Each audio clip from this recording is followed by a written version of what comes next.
Buongiorno dai due in cammino e in kayak.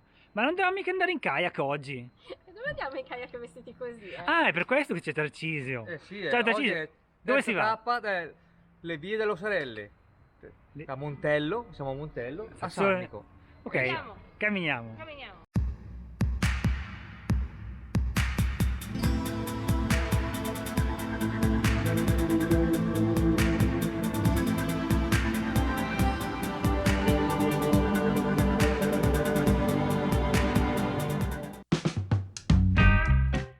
Ok, un pezzo di asfalto, però c'è il marciapiede. Abbandoniamo il provinciale e andiamo giù verso il torrente Cherio.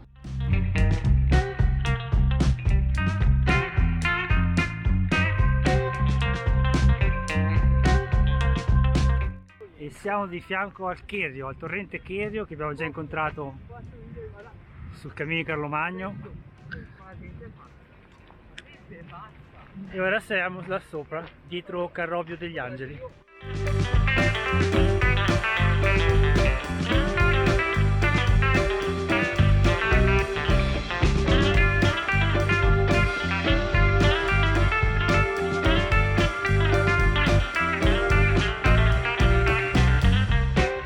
Allora, c'è una strada alternativa se volete. Potete passare dentro il paese di Gorlago e poi la strada che è su asfalto, e poi la strada alternativa si congiunge più avanti al ponte sul Cherio. Io direi che se proprio non ha piovuto l'impossibile o non ha nevicato e non c'è ghiaccio, vi conviene fare questa qui lungo il Cherio, che è più carina.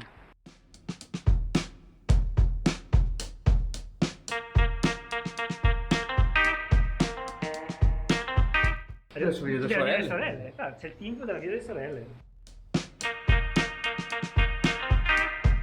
Ok, finalmente siamo nel verde. Eravamo nel verde anche lungo il Cherio, però qua è più verde. A causa della pioggia il sentiero è un po' scivoloso, per cui venite con le scarpe adatte e magari anche con le bacchette.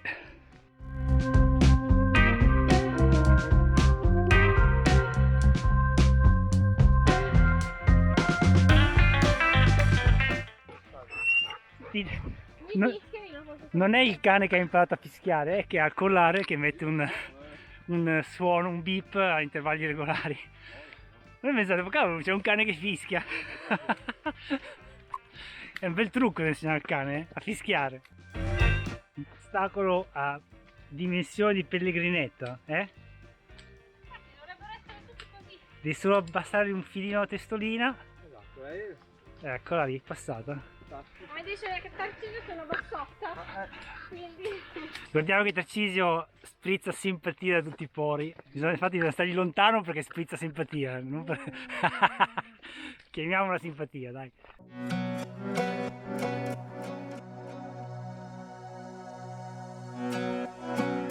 Beh, quando abbiamo fatto il Vescovado l'altra volta c'era anche la neve nei tratti.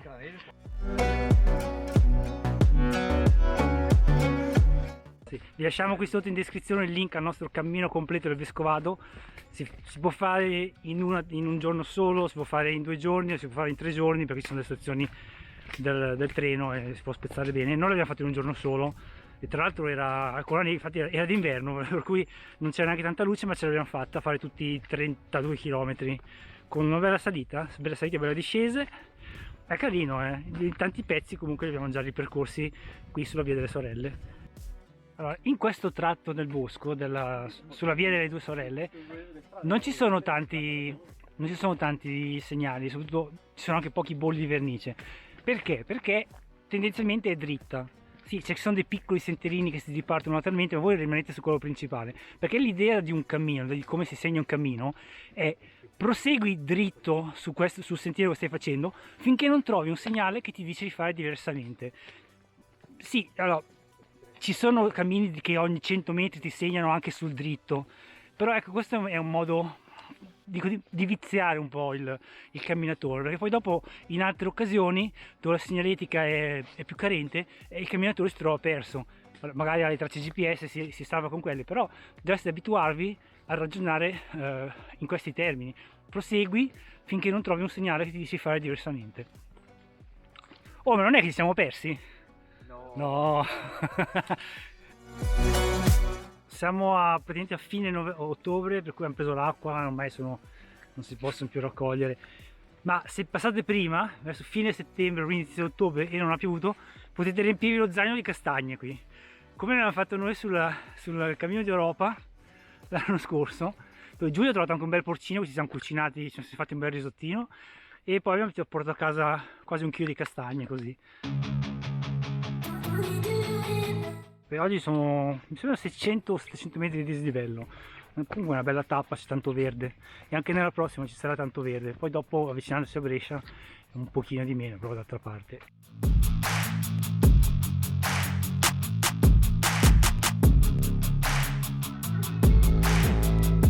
Ok, siamo arrivati dove si dipartono tutti i sentieri, per cui qua lasciamo il Vescovado, che il Vescovado va giù verso Chiuduno adesso, mentre noi sulle delle Sorelle andiamo a Brescia.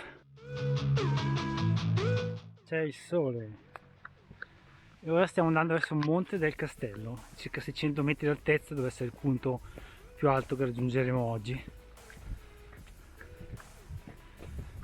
No, una piacevole passeggiata nel bosco di castagni.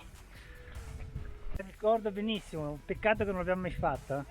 Sì, mi stava facendo Tarcisio oggi in via di scherzi. Guarda che bel tavolo muschioso. C'è una freccia. Sì, c'è una freccia.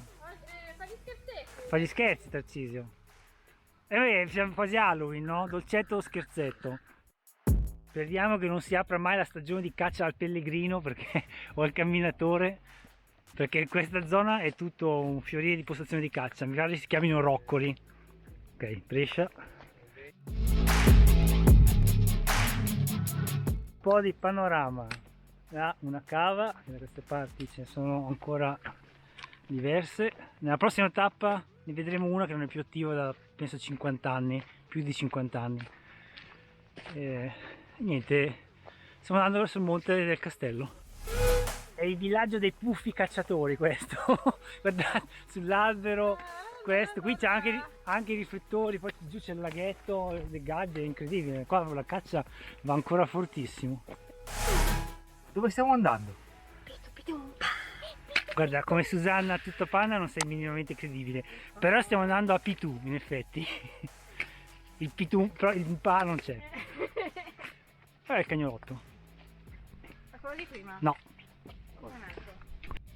Questa è la salita al Colle Lucetto, poi in discesa troveremo la località Pitù, che secondo Tarcisio è Pitone in bergamasco, vedremo.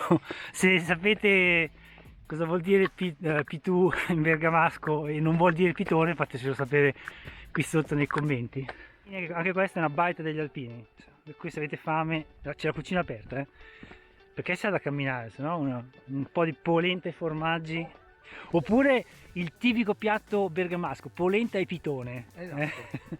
Allora, questo deve essere Pitù, è la cappelletta degli alpini. Non è che Pitù per capitù, il capitone, no, l'anguilla, no. Oh niente, è veramente Pitone, per cui questo è il parco del Pitone. C'è un querceto secolare col percorso didattico, fattoria, bosco, stimone verde, anche campeggio. L'azienda agricola di Pitone. Serve il biglietto per entrare. Siamo tagliati. Eh sì, è grumello, tergate, il palazzolo sull'olio. Ecco, in fondo il lago di Iseo, noi arriveremo là, tra Strasarnico e Paratico. E davanti a noi Gandosso.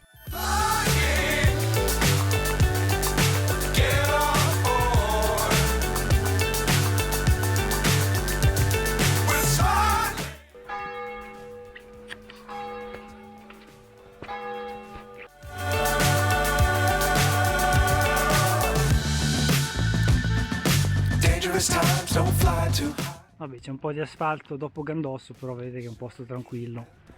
Poi ci alterneremo tra asfalto e sentiero finché non arriviamo giù a Credaro, poi sarà asfalto fino alla fine tappa.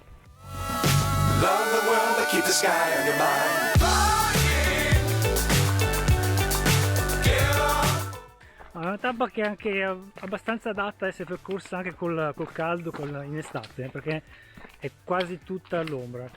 Ovvio, la parte giù dopo Credaro no, però la parte delle salite e delle discese è all'ombra.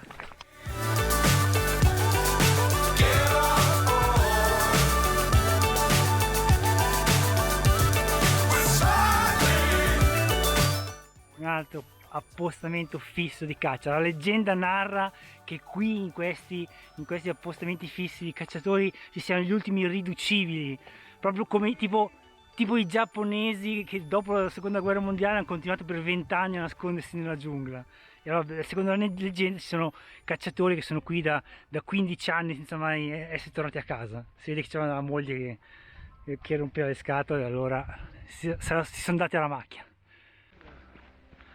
Proprio una bella tappa, c'è tanto verde, tranquillo, e non c'è neanche poi tutto questo fango. Pensavamo peggio, però pochi tratti veramente scivolosi.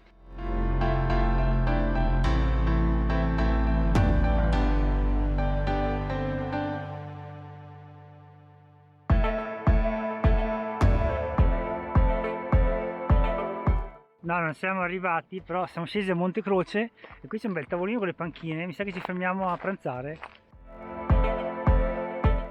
Poco sopra Credaro e questi sono tutti, penso, 200 metri di sentiero, perché poi sbuchiamo sulla strada asfaltata che ci porta giù a Sarnico.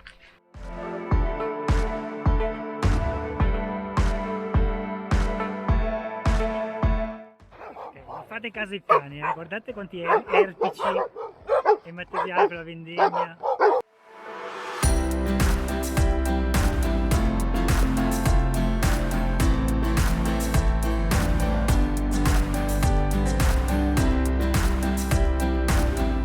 Siamo sulla pista ciclabile, più avanti dobbiamo affiancarci all'Oglio e poi arriveremo a Sarnico. E quello là sotto è il fiume Oglio, il fiume del Carlo Magno, della Valeriana, e abbiamo anche risalito per un breve tratto in kayak quando abbiamo fatto l'anello Pisogne Lovere, Baia del Bogne Pisogne. Magari lasciamo il link qui sotto in descrizione al video. Ha trovato nel suo ambiente, teschio lì a destra, teschio a sinistra, teschio in alto, il suo mondo. Quello bello, quello in alto è bello. E quello in alto è quello più carino. Quello lì sì, è meraviglioso. E stranamente dentro teschi non se ne vedono, sono solo esterni. No.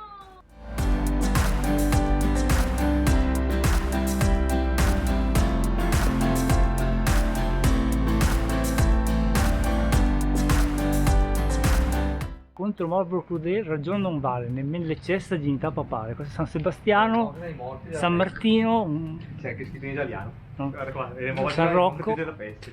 Sì, e le morti della peste.